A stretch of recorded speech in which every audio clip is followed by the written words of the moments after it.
Saat Anda gagal di pinjam yuk, jangan sampai Anda terjebak 4 hal ini. Assalamualaikum warahmatullahi wabarakatuh. Selamat sore teman-teman semuanya. Apa kabar Anda hari ini? Saya harap kalian masih dalam keadaan sehat walafiat dan tentunya selalu dalam lindungan Allah Subhanahu wa taala. Amin ya rabbal alamin. Nah, kali ini saya akan bahas tentang salah seorang nasabah yang sudah galbay atau telat bayar di pinjam yuk. Dan Anda yang gagal bayar di pinjam yuk, jangan sampai terjebak 4 hal ini, karena ini sangat berbahaya sekali buat teman-teman semuanya. Apalagi kalian yang saat ini baru menggunakan pinjol pinjam yuk, atau baru mendekati jatuh tempo, atau baru telat bayar 1 hari 2 hari di pinjol pinjam yuk. Tapi sebelum saya bahas lebih lanjut, saya ucapkan terima kasih banyak buat teman-teman yang sampai saat ini masih selalu setia mensupport channel ini dan menantikan setiap video yang saya publikasikan hampir setiap harinya. Saya doakan semoga kalian sehat selalu dan diberi kemudahan rezeki oleh Allah Subhanahu wa taala. Amin ya rabbal alamin. Dan buat teman-teman yang saat ini sudah terlanjur gagal bayar di pinjol, saya ucapkan selamat, karena ternyata orang-orang yang sudah gagal bayar di pinjol itu hidupnya lebih baik dibandingkan dengan orang-orang yang masih rajin merawat pinjol, gali lubang tutup lubang, membuat hutang baru, mencari dana talangan, dan endingnya tetap gagal bayar. Banyak orang yang merawat pinjol, mempertahankan hutang pinjol, ada yang sudah jual tanah, ada yang sudah jual mobil, ada yang gadai-gadai aset, ada yang menggadaikan sertifikat rumah, terus-terusan dipertahankan, dan endingnya utangnya semakin menumpuk, pinjolnya gagal bayar, dan utang di tempat lain tidak terbayar. Itu adalah orang-orang yang terus mempertahankan utang pinjol demi alasan takut skor kredit bermasalah, takut masuk slik OJK, takut didatangi DC lapangan, takut di blacklist, dan berbagai ketakutan lain, sehingga terus-terusan mempertahankan utang pinjolnya. Ada yang membayar biaya perpanjangan tenor, ada yang membayar dengan cara dicicil, ada yang membayar dengan pokoknya saja tanpa negosiasi, akhirnya terjebak dalam lingkaran utang pinjol dan tidak mungkin terlunasi. Nah, hati-hati buat teman-teman yang saat ini mungkin baru pertama kali menggunakan pinjol dan tidak paham. Sebaiknya Anda jangan sampai tergoda, jangan sampai terjebak dengan 4 hal ini. Tapi sebelum kita ke pembahasan, saya membaca postingan beberapa hari yang lalu di salah satu artikel di mana ada salah seorang pemuda yang melakukan penjamretan kepada seorang ibu yang sedang ada di jalan, dan ternyata setelah diselidiki oleh pihak kepolisian, pemuda tersebut terjerat utang pinjol. Nah, ini adalah orang-orang yang menggunakan pinjol, terjerat utang pinjol, akal sehatnya akan hilang, akal sehatnya akan stres, yang awalnya baik-baik saja jadi depresi dan melakukan hal-hal yang seharusnya tidak perlu dilakukan. Seperti yang sudah saya sampaikan tadi, orang-orang yang terus mempertahankan pinjolnya bisa jadi mencuri, bisa jadi menjual aset, bisa jadi menjual mobil, bisa jadi menggadaikan aset, meminjam uang kemana-mana. Ada yang meminjam ke saudaranya, ke temannya, ke tetangganya, meminjam uang ke siapapun tanpa ada rasa malu. Itu adalah orang-orang yang mempertahankan hutang pinjol, dan endingnya 100% akan gagal bayar. Jadi saya sarankan lebih baik jika memang kalian saat menggunakan pinjol dan tidak mampu bayar, gagal bayar di awal itu lebih baik daripada terus-terusan kalian mempertahankannya dengan cara gali lubang tutup lubang. Gagal bayar di awal itu bisanya berpotensi kalian mungkin terjebak dalam satu utang pinjol saja, dibandingkan dengan terus-terusan mempertahankan pinjol, membuat hutang baru, sampai terjebak gali lubang tutup lubang. Itu hutang kalian bisa di puluhan pinjol. Walaupun ada aturan OJK yang menyampaikan bahwa satu nasabah pinjol hanya boleh maksimal meminjam di 3 aplikasi saja, tapi fakta yang terjadi di lapangan itu tidak seperti itu.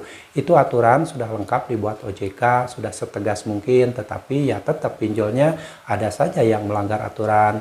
Saya sudah menemukan beberapa orang yang menggunakan pinjol sudah lebih dari 3 aplikasi, sudah lebih dari 8, sudah bahkan lebih dari 10 aplikasi pinjol masih dicairkan. Jadi pinjol yang dia pinjam yang ke-11 itu tetap dicairkan. Nah, itulah makanya buat teman-teman jangan sampai kalian terlalu terpaku dengan aturan OJK, tapi si pinjol ingin mendapatkan keuntungan sebesar-besarnya sehingga diakali bagaimana caranya. Akhirnya banyak juga nasabah yang terjebak lebih dari 3 aplikasi pinjol. Tetap waspada, tetap hati-hati. Anda sudah terlanjur meminjam uang di pinjol, waspada. Jangan sampai 4 hal ini terjadi pada Anda, terutama yang menggunakan ini pinjol pinjam yuk ya, pinjol pinjam yuk. Nah, buat teman-teman perlu diketahui dulu bahwa pinjol pinjam yuk ini merupakan salah satu perusahaan pinjam meminjam berbasis teknologi yang sudah legal, sudah berizin di OJK. Jadi kalian tidak usah khawatir ketika kalian meminjam uang di pinjol pinjam yuk itu gagal bayar akan aman. Aman dari sebar data, aman dari teror-teror yang luar biasa, itu akan aman. Tetapi kalian harus waspada ketika ada penagihan yang tidak menyebutkan nama aplikasinya. Tetap saja mungkin mental kalian tidak akan aman karena penagihan yang tidak menyebutkan nama aplikasinya tersebut akan berpotensi mencaci maki, menghina, mengkata-katain binatang, dan endingnya mungkin ada yang sampai stres, depresi. Dan hati-hati saja siapapun Anda yang menggunakan pinjol pinjam yuk, tetap waspada ya. Oke, langsung saja kalian boleh dilihat di layar yang saya tampilkan di samping saya. Ini ada tagihan yang dikirimkan melalui email dari pinjol pinjam yuk ya. Jadi kalian disimak saja, akan saya bacakan. Tagihan langsung pinjam yuk. Ini dikirim dari pinjam yuk kepada nasabah. Lakukan pembayaran hari ini di aplikasi Pinjam Yuk. Jika memang tidak direspon dengan baik, data Anda akan diproses lebih lanjut. 1. Proses lapangan atau debt collector. Petugas akan kunjungi rumah Anda, keluarga, saudara, dan tempat kerja Anda untuk mengantarkan Anda melakukan pembayaran. Kedua, data di blacklist. Pengajuan pinjaman atau kredit dimanapun dan dalam bentuk apapun akan terkendala dan kreditur yang menunggak akan dilaporkan dan diproses lebih lanjut. Yang ketiga, kami akan memberikan diskon bunga dan denda sesuai dengan kebijakan pemerintah jika dibayarkan sekarang. Dan yang keempat, dengan ini kami tegaskan harap kewajiban Anda terhadap aplikasi Pinjam Yuk diselesaikan hari ini. Data lengkap pengajuan Anda meliputi 1 foto, 2 KTP atau alamat lengkap, ketiga nomor rekening, keempat nomor HP, kelima tempat kerja, dan lainnya. Cukup kuat bagi kami atau pihak perusahaan untuk merespon data Anda yang sebagaimana pengajuan Anda dalam keadaan sadar dan tanpa paksaan, serta berjanji mentaati peraturan di Pinjam Yuk. Nah, itu teman-teman adalah penagihan dari Pinjam Yuk yang dikirimkan melalui email. Nah, jika teman-teman mendapatkan penagihan yang seperti ini, silahkan kalian boleh berbagi pengalaman dengan dituliskan di kolom komentar. Kita bahas satu-satu teman-teman. Lakukan pembayaran hari ini di aplikasi Pinjam Yuk. Jika memang tidak direspon dengan baik, data Anda akan diproses lebih lanjut.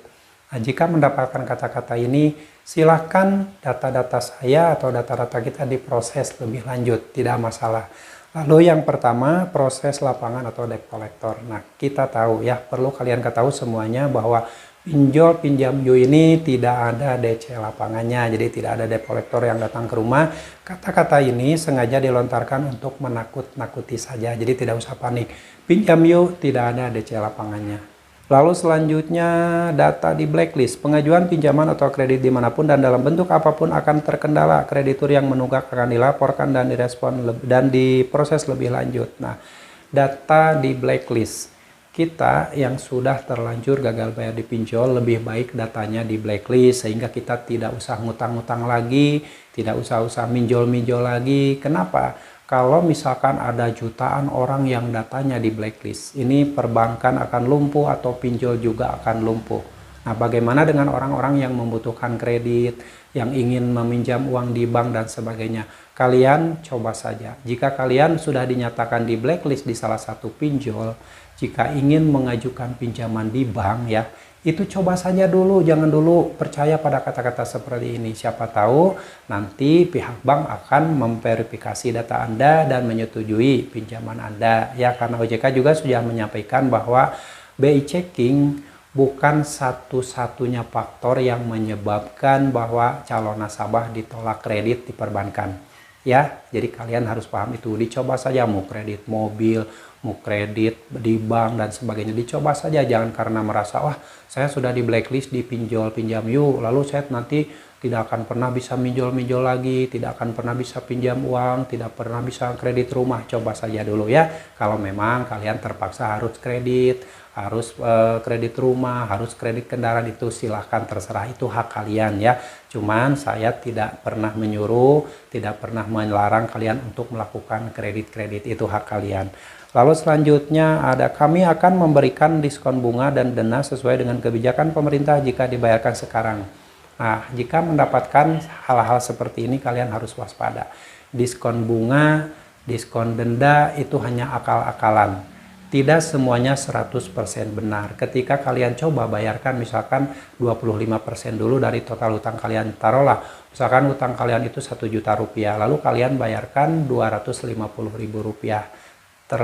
Karena sudah disarankan oleh DC Pinjol. Setelah dibayarkan 250.000 rupiah tersebut, hutang kalian mungkin berkurang 250.000 rupiah. Tapi kalau misalkan jatuh tempo sudah telat, percuma. Nanti denda akan berjalan setiap harinya. Walaupun kalian ditawari diskon bunga, diskon denda, itu adalah omong kosong. Itu adalah cara-cara DC Pinjol agar kalian mau melakukan pembayarannya dengan cara apapun, baik dengan cara dicicil, dengan cara perpanjangan tenor, dengan cara restrukturisasi. Itu akal-akalan DC agar kalian melakukan pembayaran, karena si DC dikejar target ya, dikejar target. Dia harus laporan ke bosnya, hari ini uang masuk berapa dari nasabah mana-mana saja. Itu pasti karena dikejar target tersebut akan melakukan pola-pola dan cara-cara yang mungkin bisa merayu kalian, dan akhirnya kalian mau melakukan pembayaran. Oke. Yang keempat, dengan ini kami tegaskan harap kewajiban Anda terhadap aplikasi Pinjam Yuk diselesaikan hari ini. Data lengkap pengajuan Anda meliputi KTP, foto, nomor rekening, nomor HP, tempat kerja, dan lainnya. Data-data yang sudah disampaikan atau di input ke aplikasi Pinjam Yuk memang betul, ada foto, ada KTP, ada nomor rekening, ada nomor HP. Lalu kalau misalkan si DC mau proses lebih lanjut, silahkan saja diproses lebih lanjut, tidak usah banyak ngomong dulu ya, karena itu udah hak perusahaan. Silahkan mau di blacklist, mau didatangi DC lapangan, mau skor kredit bermasalah, silahkan. Itu lebih baik, jadi si nasabah tersebut tidak bisa minjol-minjol lagi. Beda lagi dengan misalkan masih membayar biaya perpanjangan, masih mempertahankan agar tidak di blacklist. Akhirnya kan berusaha membayar, namanya tetap bagus dan terus minjol lagi. Akhirnya terjebaklah dalam lingkaran hutang pinjol yang tidak mungkin terlunasi. Oke, jadi buat teman-teman jangan sampai terjebak 4 hal ini ya. 4 hal ini jika kalian mengikuti saran-saran yang dilontarkan oleh DC Pinjol, ini bisa kalian terjebak dalam lingkaran hutang yang semakin besar ya. Ingat, tidak mampu bayar, solusinya gagal bayar. Bukan gali lubang tutup lubang, bukan membuat hutang baru, bukan mencari dana talangan, bukan membayar perpanjangan atau bayar pokoknya saja tanpa nego, lalu kalian membayar dengan cara dicicil sedikit-sedikit. Bukanlah solusi. Tidak mampu bayar, gagal bayarkan. Ini berlaku untuk semua pinjol termasuk Pinjam Yuk. Ingat, resiko gagal bayar mungkin suatu saat nanti data Anda di blacklist. Tapi kalau misalkan hutang kalian ingin lunas dengan sendirinya, di cover dengan asuransi, solusinya harus gagal bayar dulu. Oke ya, jadi jangan sampai melakukan hal yang salah. Semoga yang saya sampaikan ini bermanfaat buat teman-teman dan bisa menjadi penyemangat bahwa gagal bayar di pinjol itu bukanlah sesuatu yang menakutkan, tapi adalah solusi agar kalian bisa melepaskan diri dari jeratan hutang pinjol yang semakin besar. Oke, dan buat teman-teman yang saat ini mungkin masih mengalami ketakutan, kepanikan, cemas ketika dikirim penagihan seperti ini, sudahlah, hentikan semua itu. Lebih baik dari sekarang Anda fokus dengan apa yang seharusnya kalian perjuangkan. Perjuangkan masa depan kalian, mencari kerja, mencari peluang rezeki yang lebih halal, sehingga kalian tidak harus menggantungkan meminjam uang riba di pinjol. Oke, tetap semangat dan perjuangkan masa depan kalian, perjuangkan masa depan keluarga kalian, dan jangan pernah lagi memperjuangkan pinjaman online. Sampai jumpa lagi di video saya selanjutnya. Wassalamualaikum warahmatullahi wabarakatuh.